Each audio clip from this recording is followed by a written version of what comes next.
veut voir qui travaille pour le festival du court-métrage, si vous êtes vraiment nombreux et puis si vous travaillez vraiment. Et tout de suite là, vous faites quoi? Eh bien justement, on prépare toute l'organisation de la billetterie, les stocks, la répartition. Il y a 13 caisses pendant le festival. Et combien de billets vont se vendre à peu près? Bon, on va distribuer 135 000. Distribuer, je veux dire, parce qu'il y a la vente, il y a les billets gratuits. 135 000. 135 000. Ouais. Bonne chance. Oui. Combien d'accréditations cette année?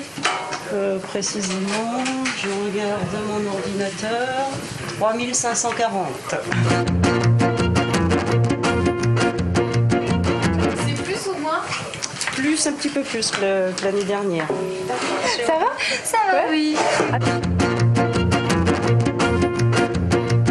Donc vous faites quoi là? Alors tout de suite, on colle les étiquettes sur ces enveloppes, donc des noms des personnes qui sont accréditées au festival. Donc tout ce qui est préparation. Bonjour. Oui, bonjour.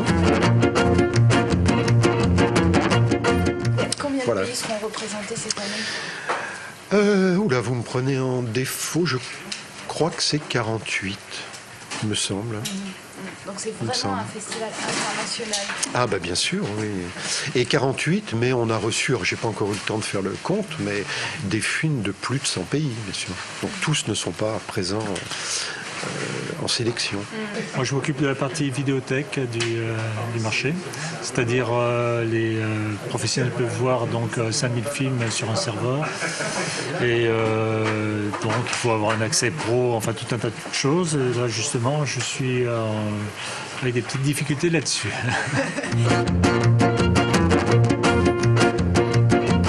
C'est-à-dire, qu'est-ce qu'est le souci?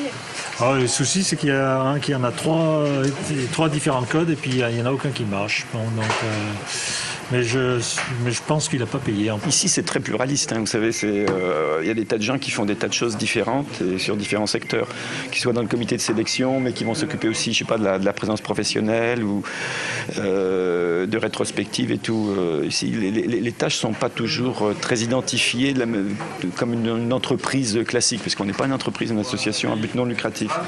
Donc, moi, je vais être dans le comité de sélection internationale, mais par exemple, là, tout de suite, je fais en gros... Je m'occupe de la voiture balai pour les accréditations professionnelles en retard. J'essaie aussi de régler des problèmes avec une section dont je m'occupe qui s'appelle cours d'histoire. Il semblerait qu'il y ait des problèmes d'extrait par rapport à un film. Ça s'appelle Nuit et brouillard. Et le distributeur de ce film pose quelques problèmes pour donner des extraits, ce qui, à mon avis, n'est pas très judicieux, aussi bien d'un point de vue commercial que du point de vue même des valeurs que porte le film, puisque c'est au contraire un film qui se veut très ouvert, très diffusé, et qui porte un certain nombre de valeurs par rapport à des événements historiques. Quelle est votre fonction au sein de Sauve qui peut? Tout et rien, comme tout le monde ici. Est-ce qu'on sent la pression monter au fur et à mesure que la date de l'ouverture du festival approche dans les locaux là? Oui, tout de suite c'est assez calme parce que on a un petit problème de téléphone.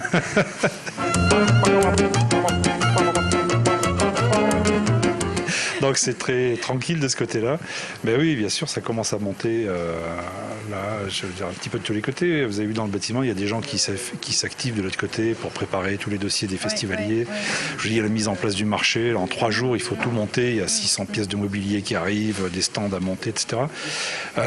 Oui, mais en même temps, bon, je veux dire, l'expérience ne met pas à l'abri de tout, quoi. Mais c'est vrai qu'au fil des années, on finit par être un petit peu plus décontracté. Un petit peu plus serein. Ouais, ce qui n'élimine pas tous les problèmes, mais ça aide à trouver des solutions plus rapidement. Je parle de l'expérience, là. Bon, bon courage et restez zen. Oui, merci. Vous aussi.